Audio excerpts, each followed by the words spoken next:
नमस्कार, आदाब, सत श्री अकाल, जय भीम, जोहार। मेरा नाम है नवीन कुमार। आज एक सवाल से शुरू करते हैं। 319 रुपए किलो घी आप में से किसी ने हाल के दिनों में खरीदा है? हाल के दिनों में छोड़िए, 6 महीने में, साल भर में, 2 साल में, 4 साल में। तिरुपति बालाजी मंदिर वाले खरीदते थे। क्यों खरीदते थे और किसकी आंखों में धूल झोंक रहे थे? इस कहानी पर बात ही नहीं हो रही है, क्योंकि इससे तिरुपति मंदिर के बड़े बड़े पुजारी और महंत चले जाएंगे जेल, और यह सनातनी राजनीति करने वाली भाजपा को सूट नहीं करता। इसलिए जो लोग 319 रुपए किलो घी खरीदकर करोड़ों हिंदुओं को बीफ, सुअर और मछली के अंश खिलाए जा रहे थे, उनका नाम तक लेने में कांप रहे हैं भाजपा और टीडीपी के बड़े बड़े नेता। उन्हें पता है कि ब्राह्मण पुजारियों पर हाथ डालने में उनकी सारी राजनीति का बाजा बज जाएगा।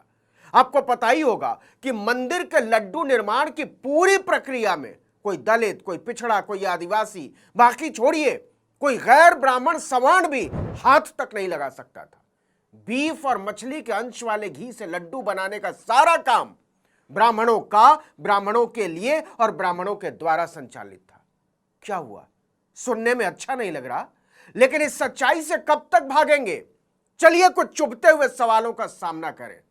सच यह है कि करोड़ों सनातनी भक्तों की आस्था को कुचलकर उनकी जीभ पर जानवरों की चर्बी रख देने वाले तिरुपति देवस्थानम के ट्रस्टियों को जेल में डालने की बात तो छोड़ दीजिए, उनके खिलाफ एफआईआर तक दर्ज नहीं हुई। सारे आरोप हवा में। तिरुपति बालाजी मंदिर के लड्डू में बीफ और मछली के अंश पाए जाने को लेकर बहुत हंगामा मचा हुआ है। आप जानते हैं, राज्य के मुख्यमंत्री और उप मुख्यमंत्री से लेकर भारत के स्वास्थ्य मंत्री तक को अचानक से सनातन भ्रष्ट होता हुआ नजर आने लगा है। पवित्रता का सारा पाखंड एक झटके में उड़ गया है, क्योंकि कहीं बुलडोजर चलता हुआ नजर नहीं आ रहा है, क्योंकि सनातनियों ने ही सनातनियों का धर्म भ्रष्ट किया है। तो मामला सौहार्दपूर्ण तरीके से निपटाया जा रहा है। ट्विटर खेल रहे हैं सारे। जरा सोच कर देख लीजिए कि अगर जगन की जगह केवल जुम्मन होता तो क्या हो चुका होता। इस पर आगे आएंगे, लेकिन पहले जरा आंध्र प्रदेश के डिप्टी सीएम पवन कल्याण को सुन लीजिए। बहुत भड़के हुए आजकल। नरेंद्र मोदी ने उन्हें आंधी बताया था। अरे जो यहाँ दिखता है ना पवन, ये पवन नहीं, ये आंधी है। बताते हैं कि उनकी जनसेना पार्टी बीजेपी ने खड़ी की है। 21 विधायक हैं आंध्र प्रदेश में और बीजेपी के केवल 8। आज पवन कल्याण कह रहे हैं कि तिरुपति के प्रसाद में बीफ और मछली की चर्बी मिलने से हम सभी बहुत परेशान हैं। जगन मोहन रेड्डी की सरकार के समय काम करने वाले तिरुपति मंदिर बोर्ड को कई सवालों के जवाब देने होंगे, और हमारी सरकार सख्त से सख्त कार्रवाई के लिए प्रतिबद्ध है। तो क्या पवन कल्याण हमेशा से इतने ही बड़े सनातनी और पवित्रतावादी थे, या उनकी नई सोच उनके राजनीतिक पाखंड का नतीजा है? पहले सुनिए कि डिप्टी सीएम बनने से पहले उनकी सोच क्या हुआ करती थी। నిజంగా మన ఈ మధ్యన గోమాంసం గురించి లేదంటే బీఫ్ గురించి ఇంత గొడవ జరుగుతూ ఉంటే నాకు అనిపించింది, స్వామి వివేకానంద ఒక మాట చెప్పారు చిన్నప్పుడు. ఇప్పుడు మా నాన్న చెప్పిన మాటలు ఇవి. నిజంగా నాకు ఆకలేసి వేరే దారి లేకపోయి నేను ఉండాలి అంటే గుడ్డు మాంసం ఇది ఆయన అన్న మాటలు. నేను బీఫ్ తినాలి అంటే నేను తిని ముందుకెళ్తాను తప్ప దాన్ని వేరేలా చేసుకోనని స్వామి వివేకానంద అన్న మాటలు ఉంటాయి. ఆయన స్వామి వివేకానంద జీవిత చరిత్రలో ఉంటాయి. అంటే తిండి ఏది తిన్నామని కాదు, నిజంగా మరి తిండి శాకాహారమే తింటే అందరూ గొప్ప వాళ్ళు అయిపోతారంటే మరి గుజరాత్లో గోద్రా ఘటన ఎందుకు జరిగింది? అందువల్ల మనం అర్థం చేసుకోవాల్సింది అంటే కేవలం समझ रहे हैं आप? विवेकानंद का नाम लेकर बीफ बेच रहे थे। खान पान में कुछ नहीं रखा है पवन कल्याण, जो दिल में आए खाओ, और यहां तक बोल रहे थे कि शाकाहारी भी क्रूर, हिंसक और दुष्ट हो सकते हैं। उदाहरण के लिए गुजरात का गोधरा कांड देख लो। सोचिए, उदाहरण भी किसका दिया करते थे? मोदी के जमाने के गुजरात का। ఆయన స్వామి వివేకానంద జీవిత చరిత్రలో ఉంటాయి. అంటే తిండి ఏది తిన్నామని కాదు, నిజంగా మరి తిండి శాకాహారమే తింటే అందరూ గొప్ప వాళ్ళు అయిపోతారంటే మరి గుజరాత్లో గోద్రా ఘటన ఎందుకు జరిగింది? అందువల్ల మనం అర్థం చేసుకోవాల్సింది అంటే కేవలం अब यही पवन कल्याण बोल रहे हैं कि तिरुपति बालाजी देवस्थानम की घटना से मंदिरों के अपमान, भूमि के मुद्दे और अन्य धार्मिक प्रथाओं से जुड़े कई मुद्दों पर प्रकाश पड़ता है।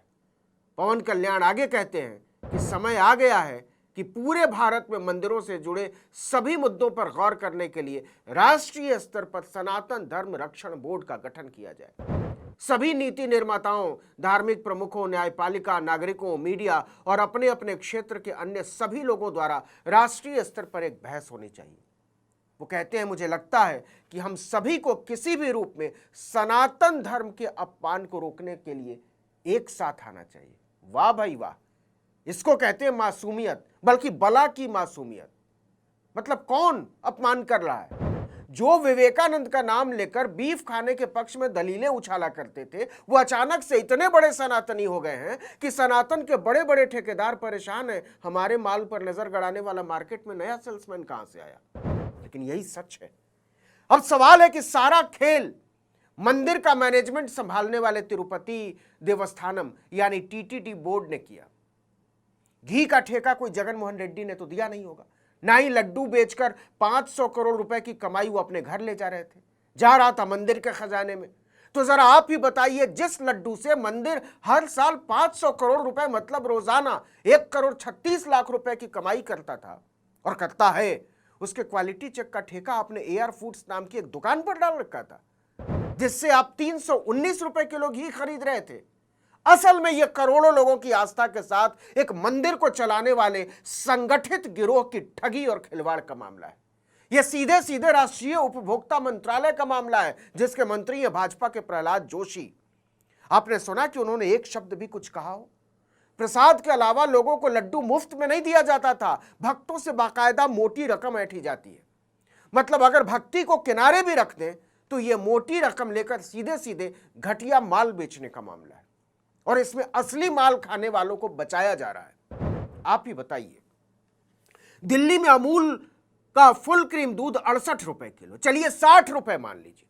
डेयरी एक्सपर्ट्स बताते हैं कि 1 किलो घी बनाने के लिए कम से कम 10 से 15 किलो दूध की जरूरत पड़ती है। चलिए 10 किलो मान लिया तो कम से कम 600 रुपए का तो दूध लग गया। इसके अलावा उसे उबालने, दही बनाने, घी निकालने, प्रोसेस करने का खर्चा और लागत अलग 50 रुपए तो लागत आएगी कम से कम मान लीजिए। इसके अलावा पैकिंग और ट्रांसपोर्टेशन का खर्चा, कुछ मुनाफा भी होना चाहिए, 100 रुपए ये भी मान लीजिए, तभी तो कोई बेचेगा। मान लीजिए आपने अलग से 100-200 रुपए का छाछ भी बेच दिया, सब घटा भी दीजिए, तो कम से कम 500 रुपए तो लागत ही लागत है। तो 500 रुपए की चीज आप 319 रुपए में खरीद कर क्या सोचते हैं वो क्या देता होगा आपको? क्या खरीदने वाला तिरुपति मंदिर नहीं जानता था कि इतने रुपए में आप क्या खरीद रहे हैं? 2023 से पहले कर्नाटक मिल्क फेडरेशन यानी केएमएफ लड्डू के लिए नंदिनी घी की सप्लाई किया करता था, सरकार की कंपनी, वो भी मंदिर के लड्डू के लिए रियायती कीमतों पर। उसने दूध की कीमत बढ़ने के बाद 478 रुपए से कम में घी देने से इनकार कर दिया, टेंडर में हिस्सा नहीं लिया, हमारे बस का नहीं है। तब केएमएफ के अध्यक्ष भीमा नाइक ने खुलकर कहा था कि तिरुपति के लड्डू अब पहले जैसे नहीं रहेंगे, नंदिनी बाजार में सबसे अच्छा घी उपलब्ध कराता है। अगर कोई ब्रांड नंदिनी से कम कीमत पर घी की आपूर्ति कर रहा है तो मुझे लगता है गुणवत्ता से समझौता किया जाएगा, और वही हुआ। अब एक बार फिर से नंदिनी को घी सप्लाई का जिम्मा दे दिया गया। टीटीडी ने कहा कि प्रसादम अब पूरी तरह शुद्ध और पवित्र है। सवाल है कि टीटीडी के उन ट्रस्टियों को अभी तक गिरफ्तार क्यों नहीं किया गया है जो करोड़ों लोगों की आस्था से खिलवाड़ करके छुट्टा घूम रहे हैं? कौन उन्हें बचा रहा है और क्यों बचा रहा है? जरा सोच कर देखिए यह मामला कितना बड़ा है। इस वीडियो में इतना ही, लेकिन अगर आपने आर्टिकल 19 इंडिया को अब तक सब्सक्राइब नहीं किया है तो फौरन कर लीजिए, बेल आइकॉन दबाइए, घंटी जैसी आकृति, लाइक कीजिए और कमेंट करके बताइए हमारा वीडियो आपको कैसा लगा। हमारा ट्विटर हैंडल है article19_India और मेरा ट्विटर हैंडल है नवीन जर्नलिस्ट। नमस्कार।